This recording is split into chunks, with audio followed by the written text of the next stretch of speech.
Hello, hello, hello. Welcome back to another episode of Microsoft Power BI PL3 Net Exam Series. This is your host, Aapka Consultant, bringing you episode 14, where we will be solving question 14 on the ongoing practice set. So, yeah, today's topic is semantic models in Power BI service.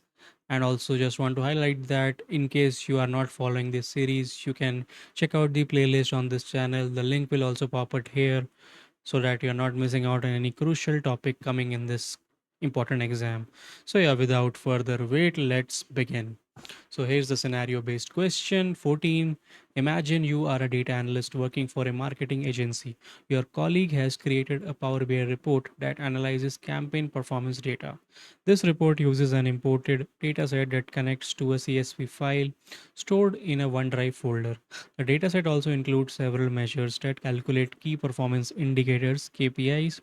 You need to create a report that focuses on a specific aspect of the campaign data, but you want to reuse the existing data and calculations to save time and effort. So the question is, what type of data source should you use in your new report to leverage the existing data and measures from your colleague's report with minimal development effort? So your four options are OneDrive folder, CSV file, Power BI dataset, and web data source. So you can think what is the solution for this question. I'm gonna pause the video for 10 seconds. Your time starts now.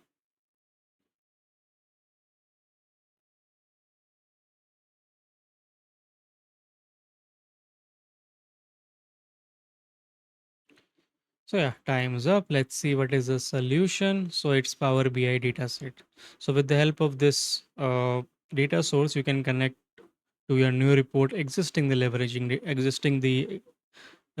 existing data and with minimum development effort. So yeah, let's look at the explanation and resources. So this slide talks about overall explanation why option C, Power BI dataset, is correct. With the, you can pause this video here, you can go through these options, go through this solution in detail, so it will improve your understanding on this topic.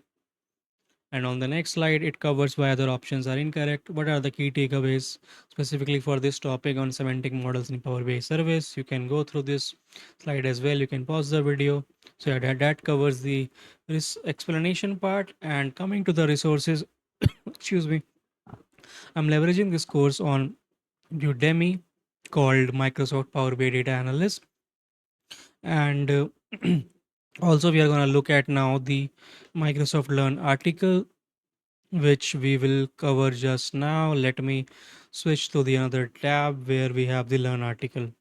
So here's the article. So it talks about connecting to semantic models in Power BI service from Power BI desktop. Unfortunately, I still don't have the Power BI service access, but I'm trying to get one so that I can show you how you can publish a report, how you can access the Power BI service. But in simple terms, you can click on get data and you can click on more options. There you can find this Power BI semantic models. You can search this also here, then you can connect. So that is one way of connecting. The another way of connecting is you can publish the report in Power BI desktop.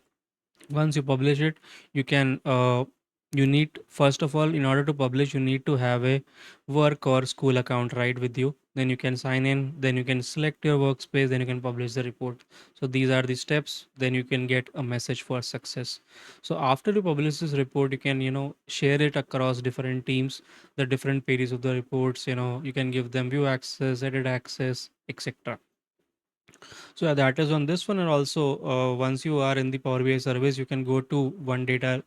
You can go to the one lake where you can check if you are part of the which workspace, and also what are the semantic models available. You can connect to them. You can see the option of certified here. So these are the nuances of for this Power BI semantic models available.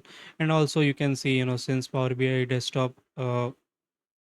accommodates various data sources. You can connect to Azure, you can connect to SAP S4HANA, you can connect to Excel data file.